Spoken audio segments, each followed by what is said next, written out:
Imagine a world where you knew that you mattered and you belonged. The people cared about you because we were so darn good at listening to one another, no matter how different we are.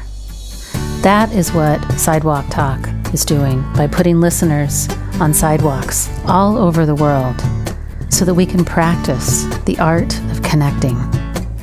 Join me, founder and director Tracy Rubel, as I interview experts on the fine art of human connection and interview some of our volunteers who've been listening on the sidewalk and even some of the folks that we've listened to. And if you want to volunteer, consider joining us at sidewalk-talk.org.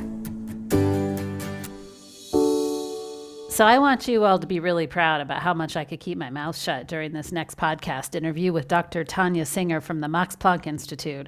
And I'll tell you why, because I was like a little puppy dog. I couldn't sit still in my seat. I was wagging my tail. She is really the world's foremost researcher on dyadic listening, which is what we do at Sidewalk Talk. And her research has really proven that what we do at Sidewalk Talk has people turn around and go be more compassionate and willing to lean in on the suffering of other people. Different than if we were just to be mindful on our own. Mindfulness doesn't have the same impact on compassionate action. And it got me so excited. So excited. I want you to hear what she has to say.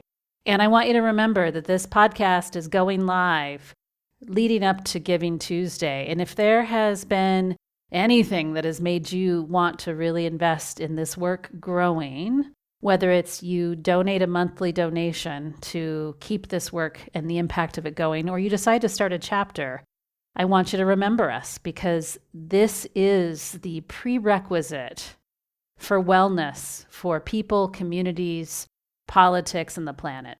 People, communities, politics, and the planet all depend on healthy, heart-centered connection as its foundational piece. And from there, we can solve lots of problems together. So without further ado, Dr. Tania Singer from the Max Planck Institute.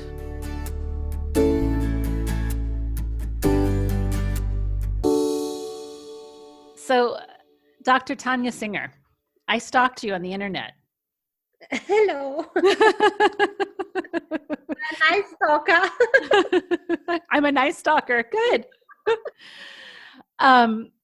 I am so excited to get into the nitty-gritty with you on your research. So first of all, because we have all these listeners from around the world, can we help them understand the context of who you are and what your studies have been about and where you're located? Yeah, so my name is called Tania Singer, and I'm a psychologist and social neuroscientist, and I'm working as professor at the Max Planck Society. It's a kind of a research society for Germany, and I'm located with my social neuroscience lab, it's called, in Berlin, in the capital of Germany. And we'll give a more formal interview later. I'll add a little soundbite to this, but I help people understand a little bit about you personally too. I mean, you come to this work with a long practice, awareness practices. Can you say a little bit about that? Yeah, so in a way, my latest research, which we probably will talk about, it is called the Resource Project, and that was a 9 months mental training study, which is based on contemplative traditions from the East, like meditation practices, contemplative practices, but also psychological practices from the West. And we have then, researched how the brain, how the immune system, how the behavior, how the well-being of 300 participants changes over these kind of 9 months time of practicing different types of meditations and psychological practices. And why I was motivated to do this huge, complex, enormous project, which we probably will talk about in a minute, is because I was on one hand psychologist and neuroscientist, like a scientist, but also interested in psychology, applied psychology, doing a lot of trainings in that. And on the other hand, in my private life, next to my research, that was a phase or a time where mindfulness was not at all fashionable. I mean, it was not at all something scientists would do research on. I had pursued a lot of retreats, for different retreats in terms of how to alter consciousness, meditation retreats, and all kind of retreats. And I was fascinated by the potential for inner transformation they have and how good they did to me. And so I eventually could bring together these fields, the kind of personal experience of practicing, inside and working on my personality and working on consciousness. And on the other hand, my scientific, psychological, professional background. Right. So this just makes me want to ask this next question. What was your very first retreat like? Do you remember that very first time where you had to sit still and close your eyes or clear your mind? I mean, what was that like for you the very first time? I mean, really difficult, because I have a very busy and fast mind, and actually it's difficult again and again. It's something when you come from a very busy day and then you sit down, your mind is busy. So it's not like the cliche where people think, meditation means emptying your mind. It is just, basically turning inwards and cultivating your mind, whatever is there. So I remember the first retreat, it was a 10-day retreat, where we had complete silence. And the silence itself was beautiful, and that not talking was wonderful. But once everything outside gets silent and you sit, your inner mind gets so loud. So it's like a big radio which is turned off, on. I mean, like really loud, because you realize how much you're thinking every millisecond all the time, because everything else gets so quiet around you. And so the first days actually are always a pain, because my mind has to settle and to calm down and to, become a bit quieter. But then eventually, if you get into this deep silence and quietness, is beautiful and wonderful. It's certainly not how modern living is. No. Right? I mean, it sort of perpetuates this kind of busy mind. I loved that we got to connect before this podcast. And I shared with you that I'm from the San Francisco Bay Area, and that there is this cultural thing happening in the Bay Area where every company, it seems like every tech device, they're trying to come up with ways to sell mindfulness, to package mindfulness. It's seemingly marketed as the cure for every single ailment that you have.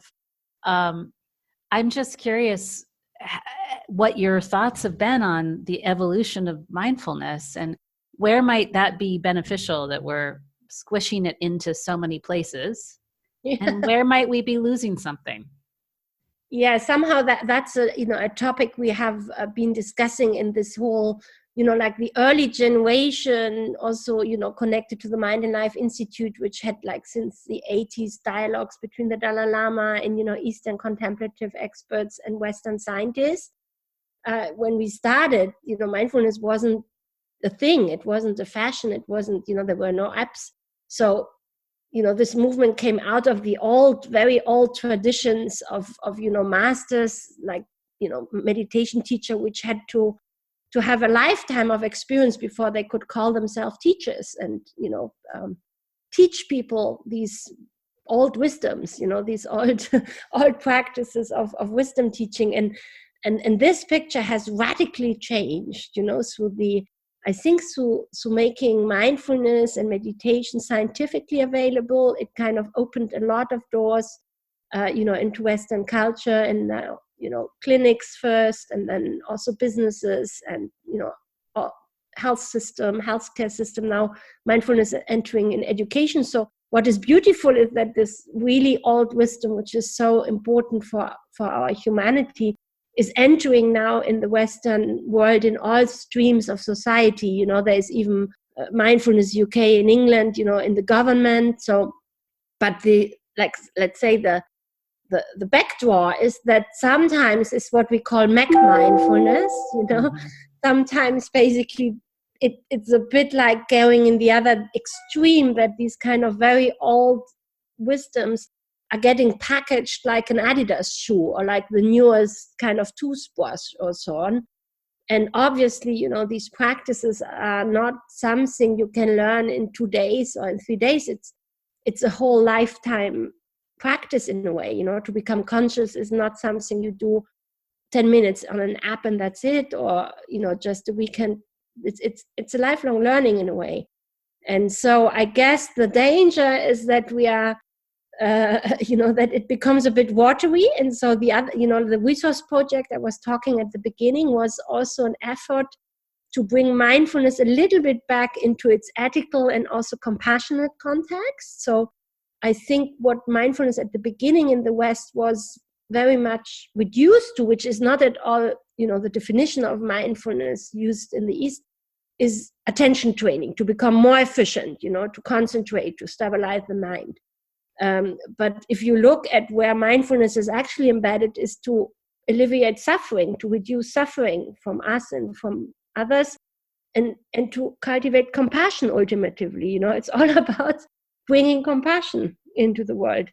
And so in the resource project, we try to go beyond this kind of more narrow definition of mindfulness, which is often reduced to something like, you know, attention training, and to, you know, we introduce modules where you really explicitly focus on practices of compassion, of connectivity, of intersubjectivity, of we-ness, you know, of connecting to other people in a deep way, in creating meaning in connection in a deep way. And then we also, you know, worked more on what is in old Buddhist tradition is a very big topic, is a self. You know, who am I? What is the self? What is the interdependence between selves? You know, what is another? And that has also been lacking in this very early, you know, mindfulness movement is very rarely about things like who are you and self and compassion. And so we, in the resource project, we try to compare the effects which, you know, basic mindfulness practice like attention-based practice have with the effects which, you know, more intersubjective practices of compassion or perspective taking, you know, or like finding, you know, theory of mind, like taking perspective on the mind of other, or empathic listening. And we compared how these different practices have very different effects actually on your brain, on your behavior. So the outcome of this 20 years research almost is that it's really not, we shouldn't talk about just what, you know, we shouldn't talk about mindfulness or meditation is as stupid than talking about this sport, you know, as an umbrella term. It, you know, depending on the practice you do every day, you will have totally different results in terms of brain plasticity changes, in terms of your stress levels. And, you know, what we notice is that, for example, altruism, cooperation, and social stress mostly get reduced only if you engage in these intersubjective practices. If you do basic mindfulness, attention-based, you know, body scan, breathing meditation, it doesn't help so much developing these ethical, heart-based qualities. I'm just so, well, this is why I stalked you on the internet, because this is just fascinating. I love the way you make this distinction. I think this language is really helpful. So what I hear you saying is, one is kind of a me focus. If I am focused on training my attention so I can be more efficient, that's not necessarily about alleviating the suffering of myself and other people. No, I think it's very necessary to stabilize the mind. It's like a basic, it's very important to become mindful, you know, and get an observer perspective, but it's not enough, let's say, for alleviating suffering in the world. And we have a lot, I'm interested in this because we have so much suffering in the world, and yet increasingly we're more self-focused. Even our meditation practice gets self-focused. You know, we're spending money on ourselves.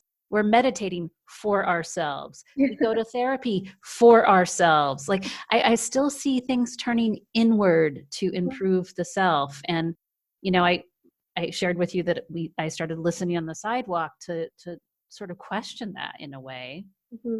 And here you go, you do this research study that sort of proves what I've experienced kind of just as an experiment on the street, which is my attention to the other, my willingness to have, my capacity to have compassion, and the new perspective taking that I take by engaging over and over again in a practice of empathic listening has really shifted my focus from me to we. Mm-hmm. Now, I want to hear more, though, because there are some very specific ingredients, because I know I can't compare the kind of scrappy way that we do it on the sidewalk compared to the really thoughtful way that you set up this experiment. So would you be willing to share kind of how you set up this experiment, what types of interventions you did on these 300 folks, how you prepared them for it? Mm-hmm. Share with me a little bit. So I think there is, like I was fascinated to hear from the Sidewalks talk, because there is a similarity in a certain practice we implemented in the resource project, which is very, very close to what you do. It's of course a little bit because it's not on the street, it's not so spontaneous. It was a scientific study, and we had modules with very clear scripts, and like science has to be. So what we call contemplative dyads is in a way from the setting a little bit similar to the sidewalks, because you have a listener and you have a speaker. And we did research on the effects of these intersubjective meditations. We call them contemplative dyads because we see them like a meditation, but you don't do it alone. You don't have to imagine the other.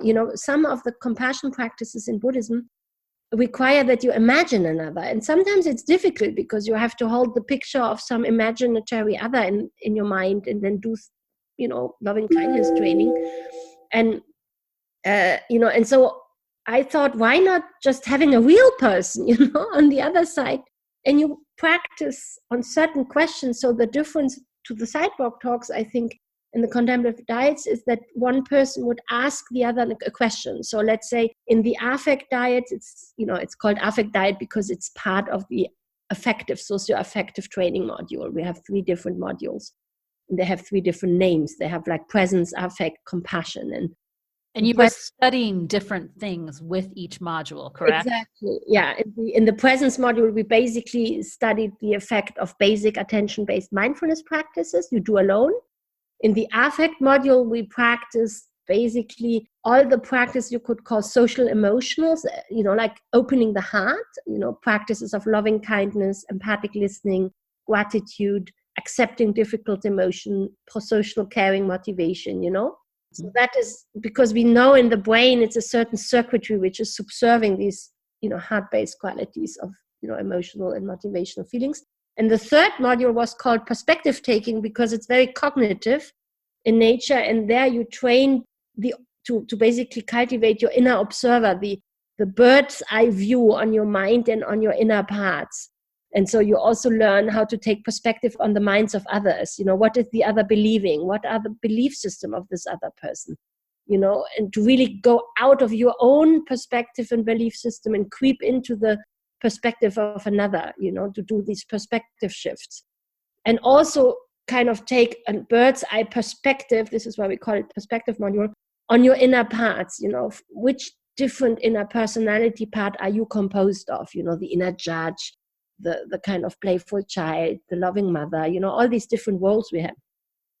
So anyhow, depending on the module they were in, they were practicing different meditations or different mental practices. And in the presence module, which is a classical, like me-focused, attention-based mindfulness module, there were no intersubjective dyads, these kind of partner exercises. Mm-hmm. There was nothing of that. And we could compare this effect with modules where we had these everyday 10 minutes where one is listening empathically to the other, and then they turn role. So that's a bit different with the sidewalk talks. You have a clear listener and you have someone who talks.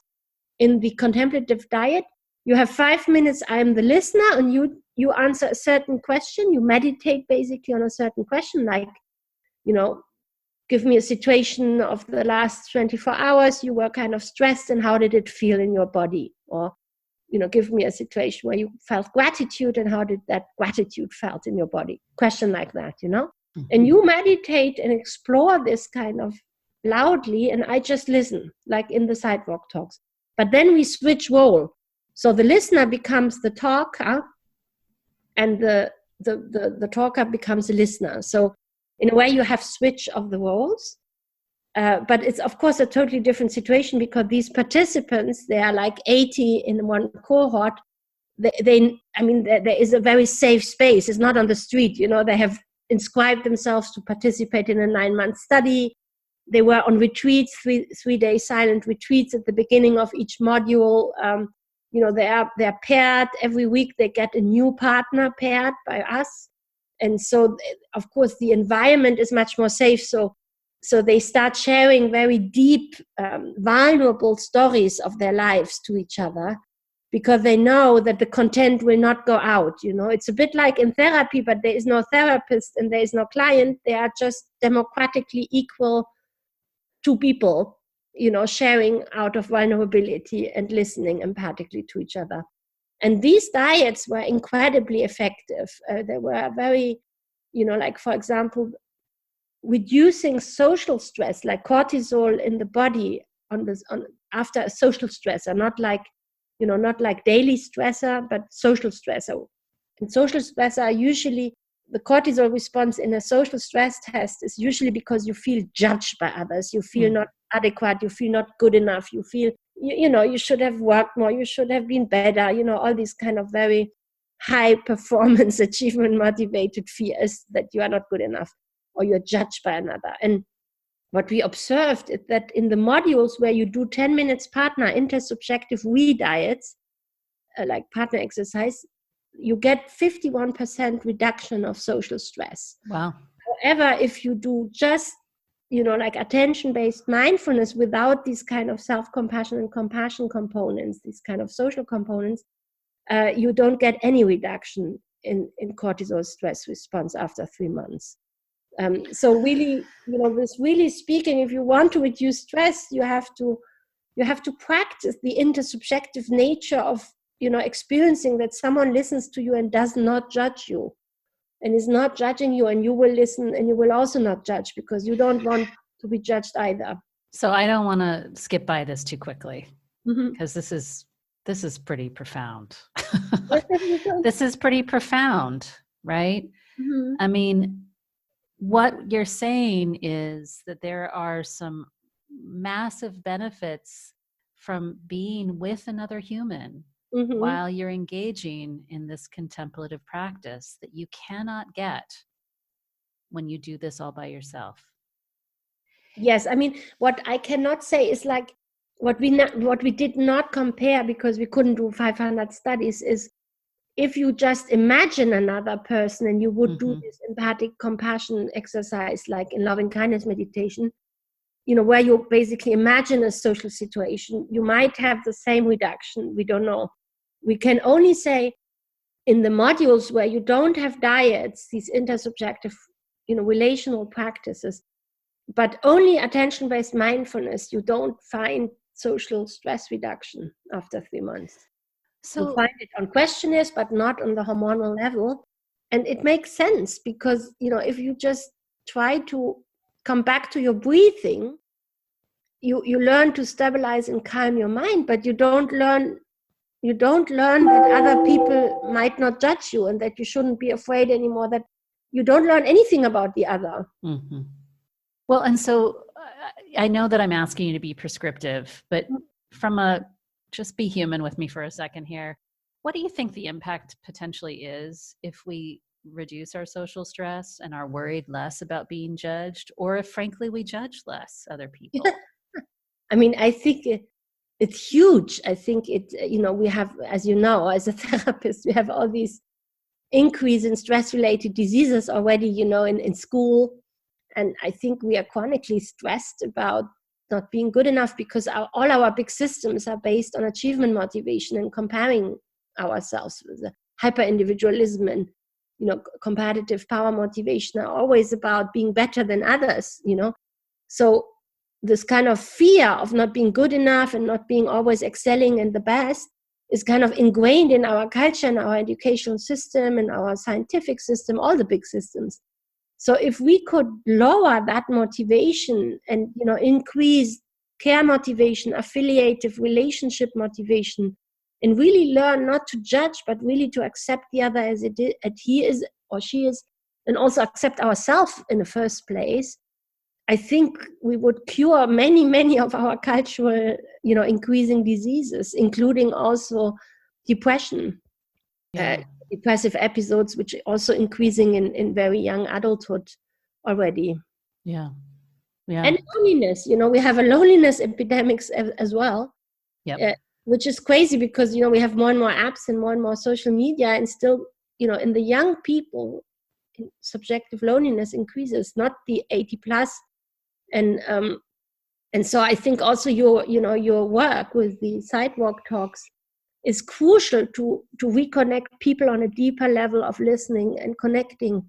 And I think the contemplative diet we have implemented in these meditative contemplative training programs is same.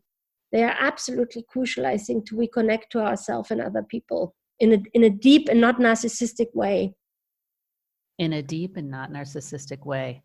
Yeah, if I could daydream, I would if Dr. Singer could just study Sidewalk Talk, because there are some unique things about, number one, not switching roles in the dyad, because what sometimes happens is in the role reversal, the talker now might edit themselves and not go as deep because the other person didn't. Yes. But for me, I also wanted to acknowledge that I have a particular role in a much more multicultural city than the one I'm currently living in, where I'm white and I'm upper middle class. And I wanted to privilege a voice that maybe doesn't get privileged in our society by not taking up space and talking.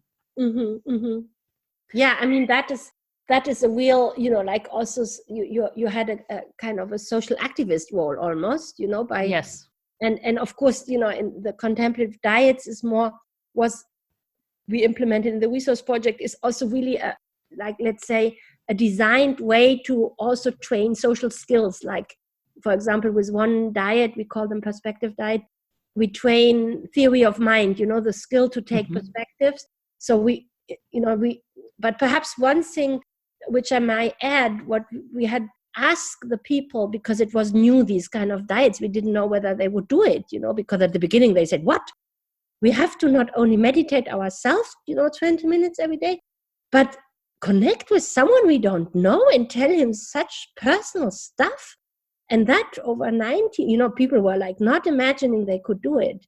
And we didn't know whether it would work. And so we said, look, give us a chance, 2 weeks, like toothbrushing, 10 minutes of little space in every day where you really take a moment to connect with others and yourself. So give us a chance. And then we observed first what was great. The compliance was huge. So, we had almost nobody we had nobody actually from the 300 people who said they don't want to do the diets. And the compliance to the diets was as high than to the meditation alone, even though it is much more difficult, of course, to pair up with someone because, someone might forget the rendezvous, someone might forget to call, or, is in holiday, the reception is bad. But, despite all these difficulties you can have technically with diets, they did them as much as the meditation they could do alone at home. And they loved them, really. We asked them, and then we also asked them, how close do you feel to your partner before the diet and after the diet? And they had to, just bring wings, 2 wings. Either, if you are symbiotic, you have 2 wings overlapping. If you feel very, very distant to the other, you have the wings not overlapping at all. So you can just measure the distance of the wings. People would slide a scale, before, very quick. And we did that, over 364 days a year for each diet. Everyone did every day.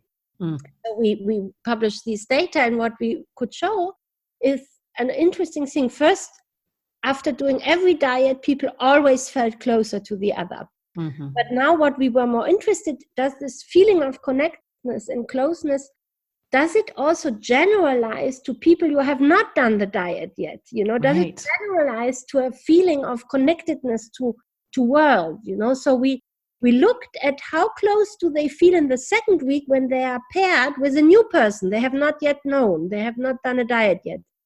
And we see how close do they feel in the third week, in the fourth, in the fifth week. Whenever they paired with people, they have actually not yet communicated, but and every week they feel closer and closer and closer to people. It's a linear function. It goes up and up. So over the 13 weeks of a module and another 13 week of the second module, the 300 people always feel closer and closer every week, even though they don't know the person yet. So meaning you really, you develop a sense of reconnecting to society, to people, even if you have not had this kind of deep interaction yet. So you just become a more connective person. Exactly. Somehow, yes. I mean, we didn't test it whether, Republican now have less prejudice to, or like whether you feel closer to Chinese, even though you have practice only with Americans. So we didn't, it was only the 80 people of a cohort always, Yep. But you didn't necessarily knew these people, Yeah. But I think the implications are potentially huge. And I can imagine our anecdotal evidence right now at Sidewalk Talk for folks that listen 4 or more times in a diverse area, their bias does go down. They feel more connected to people that are different than they are because they've heard the story of another from a real intentional contemplative space, right? And without the helperness. I think that so often there's this helperness that gets engaged with people who are doing humanitarian work that doesn't necessarily, it's not quite the same, right? Yes. It's not quite the same. Oh my gosh. It's so funny as I'm sitting here talking to you, I'm having the same excitement that I had the first time I read the research and the first time we talked on the phone. My body's kind of shaking. I get all excited. I feel like a little dog with my tail wagging right now. I'm like, I mean, when I heard about what you're doing, I thought, wow, she's really doing very similar thing. It's a very similar intuition, even though I come from science, from the contemplative background, and you come more from the social activist and therapeutic practical work, perspective. But I think the goal is the same, is to reconnect people really deeply with them through active empathic listening, no? Yeah. It's been interesting too. I have to share, I got an email from one of our new Heidelberg volunteers. And he said, gosh, I've been out on the street listening with you 2 times. And he's German. And I have experienced German culture as very different than California cultures. That's not a surprise. In fact, the Heidelberg listeners tease me all the time because they say, oh, that's so Californian what you just said, But he did say, he said, gosh, I walk around smiling more. I just walk around German streets as a German and I smile at people more. Yeah, I really think that, that it's universal. Everyone wants to be deeply listened to and to be seen and to be heard, irrespective of race and nationality. I think the way we communicate emotions is highly cultural, Sure. The California smile is not really German. But we like smiles. We like it. We do have emotional contagion. We like to feel smiled at. But yes, Californians do that cheeky, syrupy kind of bullshit smile sometimes. But every culture has, I think, its own thing. But I think in the deep, in the deep core of us, everyone has the need to be seen, to be listened, and to be recognized deeply. And so I think this practice is actually really universal. Yeah. I'm sure of it. I think it would work exactly like in China, in Japan, just that perhaps the interface would look different, or the beginning, or, like the norms, how you start a conversation perhaps, or something like that. Yeah, I'm going to have Dr. Dixon Chibanda from Amfari on in a bit, and he has grandmothers sitting out in Africa listening to community members as a mental health intervention. Oh, but wow. It's the same thing because they don't have enough mental health practitioners to serve the needs of the population. But it's the same. It's just incredible. They're finding the same, in a completely different continent, same impact, that people want to feel seen, and that feeling deeply seen has a huge implication for somebody's well-being. So And one question I might also ask you, because I think you probably also, turn around your head about that. Is there a difference if you look eye to eye in a someone who is really sitting and present doing a diet or doing a sidewalk talk, or can an app, where people are connected to an app and doing that, is it the same?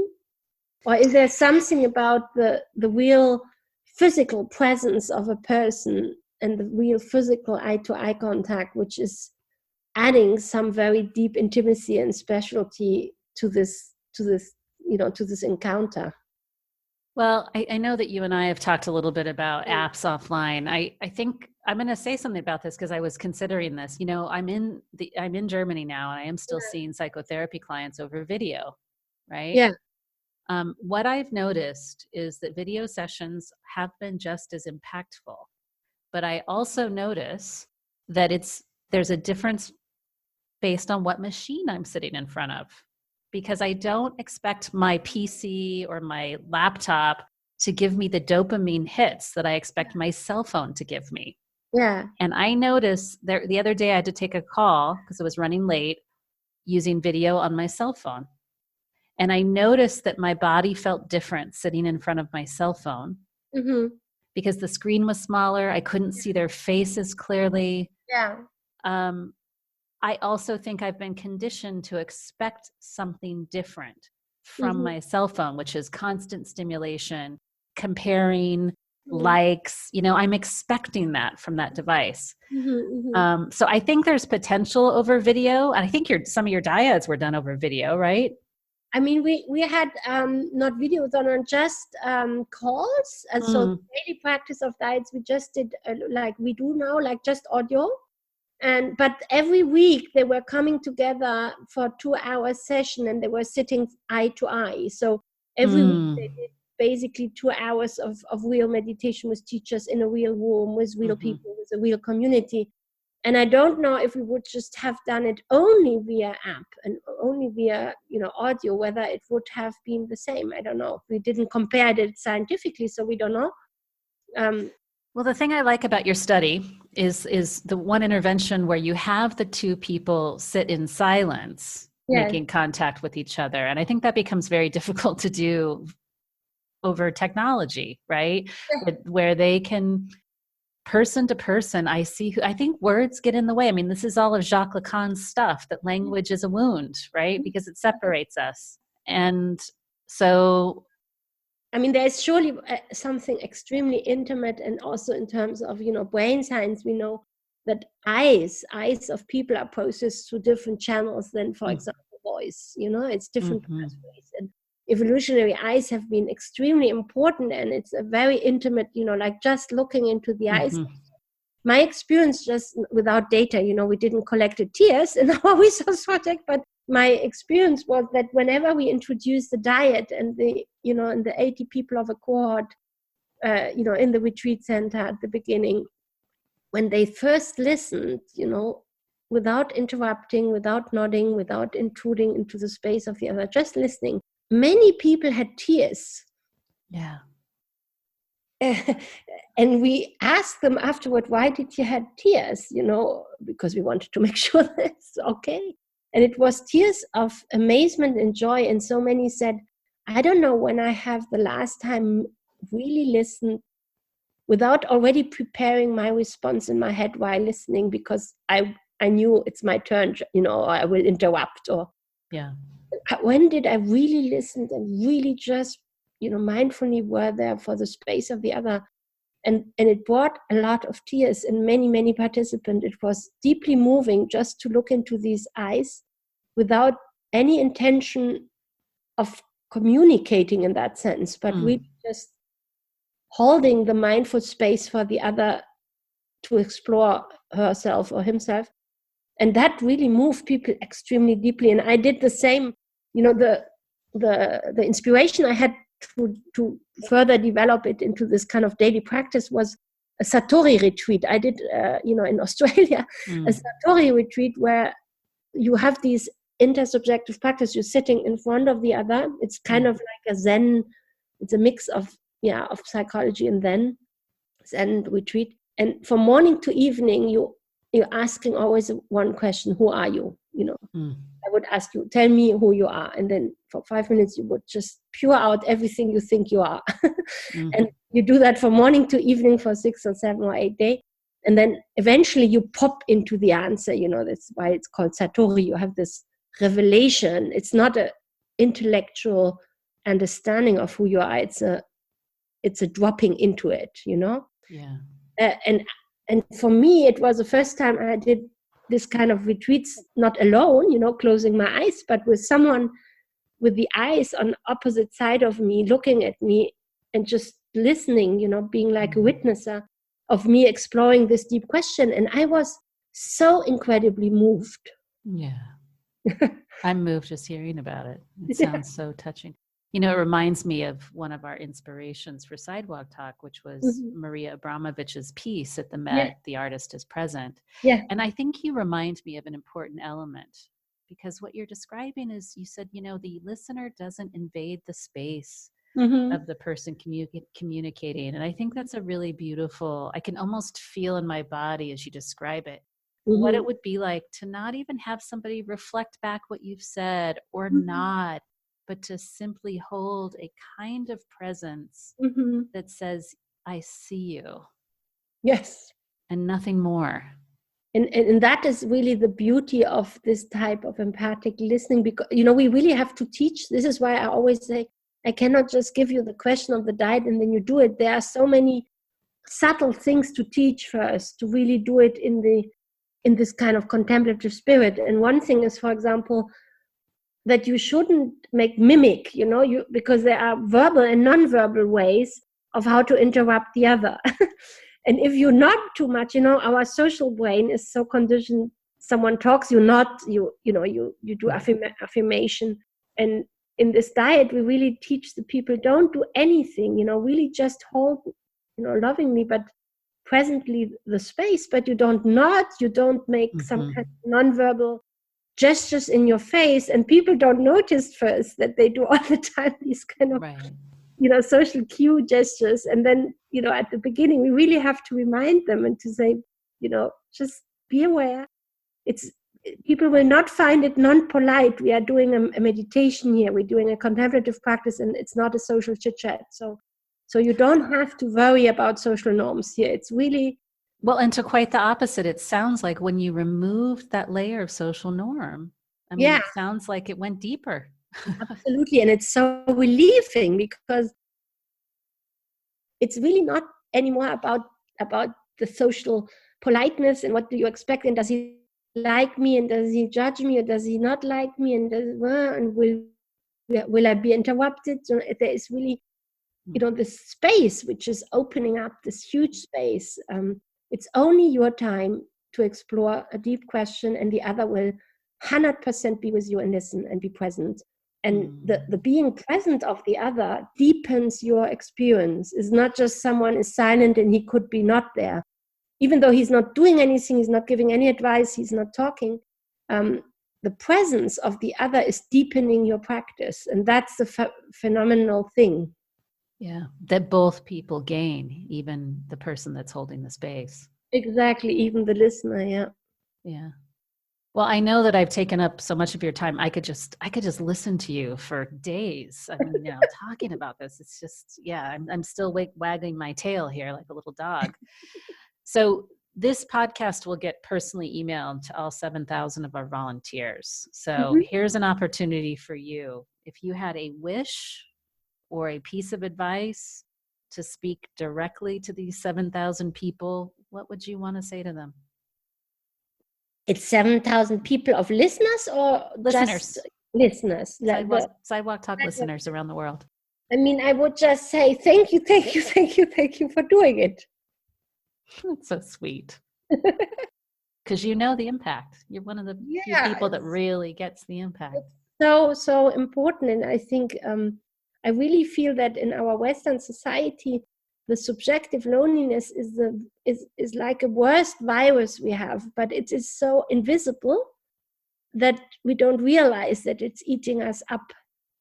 And I think everything which can counteract that and can reconnect people in a real physical space together in a deep way, not like Facebook, I like it, this kind of narcissistic dopamine way, Yeah. great, reward, but really like, basically share vulnerability together without the fear of being judged, or it's just so healing. I think it's really healing work. And another thing is, I hope it doesn't become an app industry. I hope that it stays in this kind of local community, real life spirit. Well, you've certainly been an inspiration for that for me. And I want to say thank you to you, because I recognize something from our very first email contact, that you embody this practice, that you're not just researching it, because of the first thing that you said to me in your very first email back to me. You said, don't worry, it's not going to scare you. You said, I really want to talk to you, but I'm also really concerned. You said that you were feeling lonely on your video, and I have plenty of people I could introduce you to. And I was in the car with my husband, and I said, I think I'm going to cry. This was the sweetest response I could have gotten from somebody of Dr. Singer's stature, to sort of recognize and pay attention to that. So I not only appreciate your research, but I appreciate your lived experience, that you actually practice this stuff in your own life, and you stand by it in a much deeper way than just an intellectual way. So thank you for that. And, we do, I have also done many not walking my talks and mistakes, and, we are learning individuals. Yeah, well, we could talk about that until exactly. Don't worry, I'm not putting you on a pedestal. I'm not expecting perfection, but I just want to name that, because I reach out to a lot of people to talk on this podcast, and you're the first person that said something like that. So it's really sweet. Yeah, but the invitation is still valid. I really honor that, and it's beautiful that you bring that to Germany. It's wonderful. And perhaps, at some point we can think, field research is always much more difficult to do, but we can think about ways of how we could, for example, see, how we could track, for example, how, what does it do to the listener in terms of just being an empathic listener before and after, and what does it do to your own capacity, of self-compassion and empathy and compassion over time, just being an active listener. Well, you'll be happy to know we've already started doing that with Dr. Guy Itchikov at the University of Tel Aviv. Great. And I'll put the two of you in touch, because I'm sure he'd be happy to share all the data. Okay. Well, thank you so much. And I'm going to stalk you again, probably in the spring or summer, to come listen on the sidewalk in Berlin sometime. Yes, always welcome. And then do you send me the podcast so then we can... Absolutely. Absolutely. Great. Okay. And thank you all who are doing this work. It's an absolute beautiful work. All right. Thank you. And thank you for your devotion and your being. Thanks, Dr. Singer. Bye. Bye. Thank you for being here and listening to this episode of the Sidewalk Talk podcast. If you like what you heard, tell your friends, tell your family, like and comment on the podcast publisher that you're listening from, and subscribe. This will help us get the word out about changing our culture to one of connection.